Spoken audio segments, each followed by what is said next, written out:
1350 বছর আগে আব্দুল মালিক বিন মারওয়ান একজন বাদশাহ, কি বলেন বলেন কি নাম? মালিক বিন মারওয়ান। উনি কে? খলিফা আব্দুল আজিজের জমানার ওনার চাচা, উমর ইবনে আব্দুল আজিজের চাচা বা শ্বশুর, যাকে পঞ্চম খলিফা বলা হয়। উমরে ফারুক খেতাব দেওয়া হয় যাকে,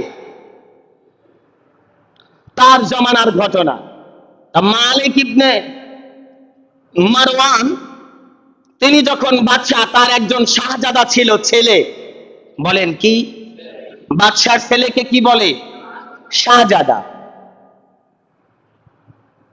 বাদশাহ রাজপ্রাসাদের ছাদে দাঁড়িয়ে, আমি আপনাদেরকে শুধু ঘটনাটুক বুঝাচ্ছি, ছাদের উপরে দাঁড়িয়ে তিনি নিচের দিকে তাকিয়ে আছেন।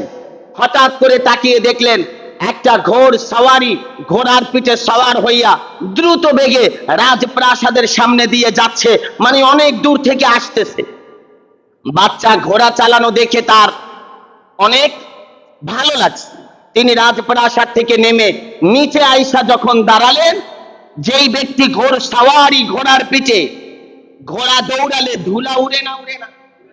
আপনারা হয়তো বুঝবেন না অনেকে আমার কথাগুলি। ঘোড়া যখন দৌড়ায় পিছনের দিকে ধুলা উড়ে অনেক, পায়ের এই আওয়াজের সাথে সাথে ধুলা বালি যা আছে এটা উড়ে যায়। স্বাভাবিকভাবে গরু হাঁটলেই তো মাটি খসে যায়, তো বালু মরুভূমি, তো এই ঘটনাটা সিরিয়া যখন ধুলা উড়ে যায়, ওই ধুলার কারণে ওই ঘোড় সওয়ারি বাদশার সন্তানকে দেখতে পান নাই। তা ঘোড় সওয়ারি দ্রুত বেগে যখন ঘোড়া চালায়া যায়, এই বাচ্চা যখন রাস্তার মাঝখানে গিয়ে দাঁড়ায়, এই বাচ্চাটা ঘোড়ার পায়ের নিচে পড়ে সঙ্গে সঙ্গে মারা যায়। একটু বলবেন আল্লাহু আকবার। আপনারা বলেন এটা কি ইচ্ছায় না অ্যাক্সিডেন্ট? ইসলামিক বিধান হলো, কেউ যদি একজন ব্যক্তিকে ইচ্ছাকৃত হত্যা করে, তাহলে তার হত্যার পরিবর্তে হত্যা, হাত কাটার পরিবর্তে হাত কাটা, এটা ইসলামী বিধান। আর যদি কোনোভাবে অ্যাক্সিডেন্ট হয়, দুর্ঘটনা হয়, নিজের অজান্তে হয়, তাহলে দিয়ত দিতে হয়, মানে জরিমানা। বলেন, আরবি ভাষায় বলে দিয়ত, আমরা বলি জরিমানা দিতে হয়।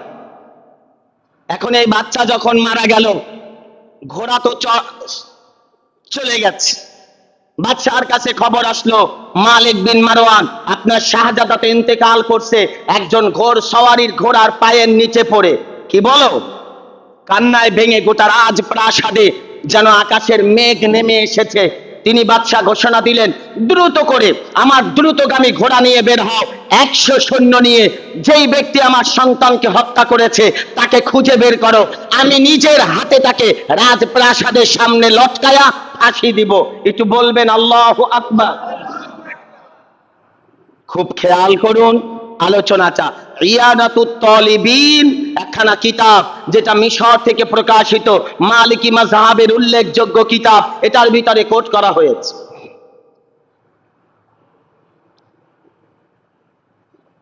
বাদশা ঘোষণা করে দিলে সব সৈন্যবাহিনী গিয়ে ঘোড়ার পদচিহ্ন দেখে দেখে ওই আগন্তুক ঘোড় সওয়ারিকে গ্রেফতার করে। সেনাবাহিনীদের ভিতর থেকে একজন ডেকে বলে, প্রতীক, আজ তোমার বাঁচার কোনো উপায় নাই, তুমি বাদশার সন্তানকে হত্যা করেছো। বাদশা ঘোষণা দিয়েছে রাজপ্রাসাদের সামনে লটকায়া তোমাকে ফাঁসি দিবে। ঘোড় সওয়ারি ডেকে বলে, কেন? আমি তো ইচ্ছা করে তাকে মারি নাই, আমি তো তাকে দেখি নাই, এটার জন্য তো আমার কোনো দোষ না, এটার জন্য জরিমানা হতে পারে, কিন্তু আমাকে হত্যা করা এটা জুলুম। এটা কি? জুলুম। সেনাবাহিনী বলে, আমার দায়িত্ব আপনাকে গ্রেফতার করে নিয়ে যাওয়ার জন্য, আমার দায়িত্ব কোনো ফয়সালা শুনানের নয়, তাড়াতাড়ি করে চলেন, আপনাকে বাদশার আদালতে নিয়ে যাব। আব্দুল মালিক মারওয়ানের দরবারে যখন নিয়ে যায়, এবারে মালিক বিন মারওয়ান তিনি ওই আগন্তুক ঘোর সওয়ারির চেহারার দিকে তাকায়া একটা মুস্কি হাসি দিয়া বলে, তুমি বলো তোমার নাম কি, ঠিকানা কি, পরিচয় কি, কোথা থেকে আসছো? বলে, আমার বাড়ি সিরিয়ার অমুক প্রান্তে, আমি একজন গরিব ফ্যামিলির সন্তান, আমার ঘরে 3টা মাসুম বাচ্চা আছে, একজন বৃদ্ধ মা আছে, আমি তাই আপনার কাছে আসছি। বিশ্বাস করেন বাদশাহ, আমি ইচ্ছা করে আপনার সন্তানকে হত্যা করি নাই। বাদশাহ বলে, না, কোনোভাবেই কাজ হবে না, তবে তোমার কাছে একটা বিষয় জানতে চাই। তোমার মুখ দেখার পরে আমার অন্তরটা শীতল হয়ে গেছে। এতক্ষণ শাস্তি দেওয়ার জন্য আমার মন যেমন ছটফট ছটফট করতেছিল, কিন্তু তোমার চেহারা দেখার পরে আমার মনে হয় আমি তোমাকে ক্ষমা করে দেই। শাস্তি দেওয়ার মতো মন মানসিকতা আমার নাই।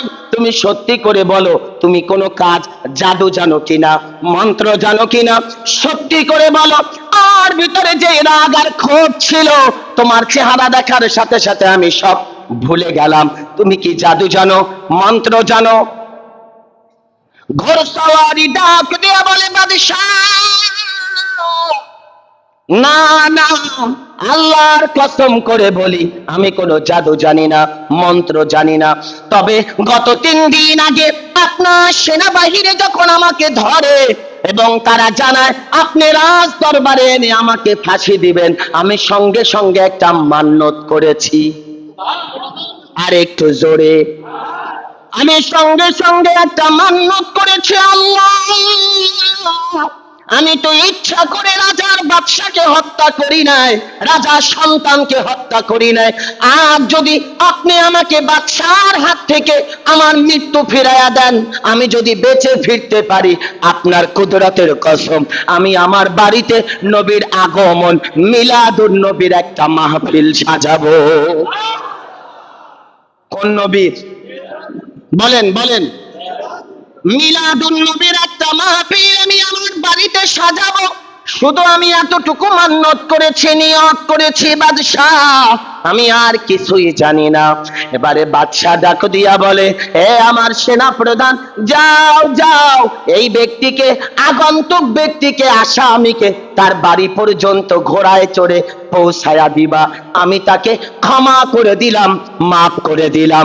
আর আমার কামরা থেকে গিয়া থলি নিয়ে আসো, টাকা স্বর্ণ মুদ্রার থলি, 3টা থলি নিয়ে আসলে 2টা থলি হাতে দিয়া বলে, যাও, এখানে 100 স্বর্ণ মুদ্রা আছে, তুমি যেই মিলাদুন নবীর মাহফিল করবা, ওই মাহফিলে আমি বাদশা টাকা দিয়া শরীক হয়ে গেলাম। তোমাকে ক্ষমা করে দিলাম, কারণ আমি গত রাতে স্বপ্ন দেখেছি আমার রহমতের নবী কামিয়ালা দেখে বলে, বাদশাহ, মালিক বিন মারওয়ান আগামীকাল আমার একজন মেহমান আসবে তোমার দরবারে, যাকে তুমি ফাঁসি দেওয়ার জন্য ইচ্ছুক, কিন্তু তিনি কোনো অন্যায় করে নাই। আমি রহমতের নবীর মিলাদের মাহফিল সাজানোর জন্য তিনি মান্যত করেছে, আমি রহমতের নবী তার উপরে রাজি এবং খুশি। এই স্বপ্ন দেখার পরে আমি আজ তোমাকে হাদিয়া দিয়া দিলাম। আর একটা কথা জানায়া দিলাম, তোমার আগমন, রহমতের নবীর আগমনে তুমি খুশি হওয়ায়, তুমি এই মিলাদুন নবীর মাহফিল করার ইরাদা করায়, নিয়ত করায়, মান্যত করায় আমার নবীও খুশি। তাই আমি বাদশাহ 100 স্বর্ণ মুদ্রা দিয়া তোমার সাথে মিলাদুন নবীর মাহফিলে শরীক হয়ে গেলাম। বলেন তো, নবীর আগমনে খুশি হলে খুশি হন কে? আরো জোরে বলেন। দোস্তের আগমনে যদি দোস্তে খুশি না হয়, ওটা দোস্ত না, ওটা দুশ্মন। নবীর আগমনে খুশি কে? আল্লাহ রহমতের নবীকে সাজিয়ে গুছিয়ে পাঠিয়েছেন। আপনি উম্মত দাবি করেন, না নবীর মিলাদ নাই, এটা দরকার নাই, সেটা দরকার। কেন? আল্লাহ তাআলার কুদরতের উপরে আপনার হস্তক্ষেপ। পারলে হাতে কলম লান, কোরআনের উপরে কালি লাগায়া দেন তো।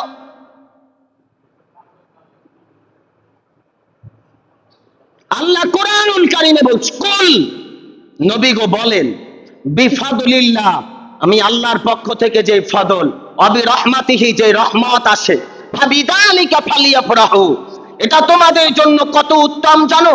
তোমাদের ধন সম্পদ, নারী, গাড়ি, বাড়ি, সব কিছুর চাইতে তোমার যা আছে এগুলো আল্লাহর রাস্তায় দান করার চাইতে নবীর আগমনে খুশি হওয়া আমি আল্লাহর কাছে বেশি শ্রেষ্ঠ, বেশি উত্তম।